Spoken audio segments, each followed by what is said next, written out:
आज हम कवि निराला की कविता अट नहीं रही का पाठ करेंगे। कवि निराला का जन्म 1899 ईस्वी में महिषादल में हुआ था और इनकी मृत्यु 1961 ईस्वी में हुई थी।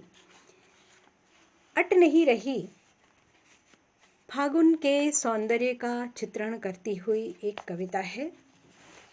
सूर्यकांत त्रिपाठी निराला छायावाद युग के कवि थे और प्रकृति चित्रण उस युग का प्रमुख विषय रहा है।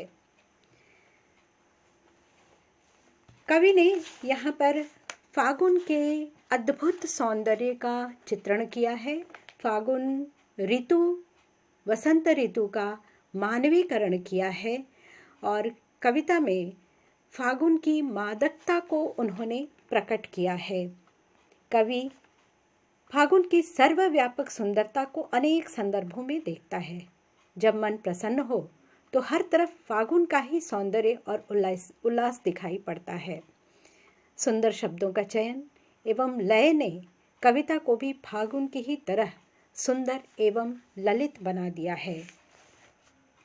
फागुन में चारों ओर छाए उल्लास, मद और सौंदर्य का वर्णन करते हुए कवि कहते हैं कि फागुन की मस्ती और तन और मन में समा नहीं रही है, अट नहीं रही है, यानी समा नहीं रही है। सुंदरता इतनी है कि वह फागुन के तन में, वातावरण में वो सट नहीं रही है। आभा यानी सुंदरता। कहीं सांस लेते हो, घर घर भर देते हो, उड़ने को नभ में तुम पर कर देते हो। कहते हैं कि उसकी मादक सुगंध ऐसी है कि एक सांस लेने भर से जैसे सारा घर उसकी मादक सुगंध से भर जाता है और इच्छा होती है कि पंख लगाकर दूर आकाश में कहीं उड़ान भरूं। यहाँ तुम का संबोधन उन्होंने फागुन के लिए किया है। फागुन का मानवीकरण कर दिया है कवि ने। कवि कहते हैं, यदि मैं उससे आँख हटाना भी चाहूँ तो हट नहीं रही है, आँख हटाता हूँ तो हट नहीं रही है। पत्तों से लदी डाल, कहीं हरी कहीं लाल, कहीं पड़ी है उर्मे मंद गंध पुष्पमाल।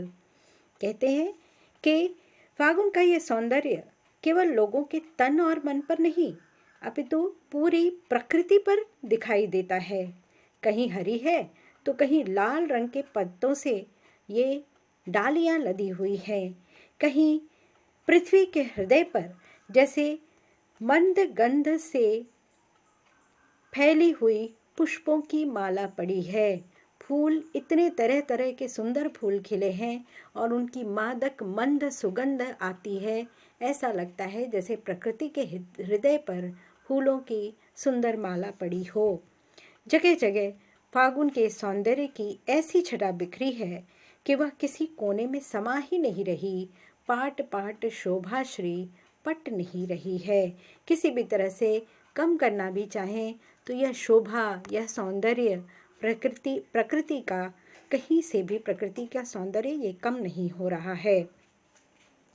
फागुन का मौसम जो होता है उसमें लोगों में भी, प्रकृति में भी उल्लास और मद छाया रहता है। बहुत ही सुंदर चित्रण किया है प्रकृति का और प्रकृति चित्रण के करने के कारण यहाँ पर श्रृंगार रस है और प्रकृति में भी प्रेम का भाव दिखाई दे रहा है। दो अलंकारों का प्रयोग किया है।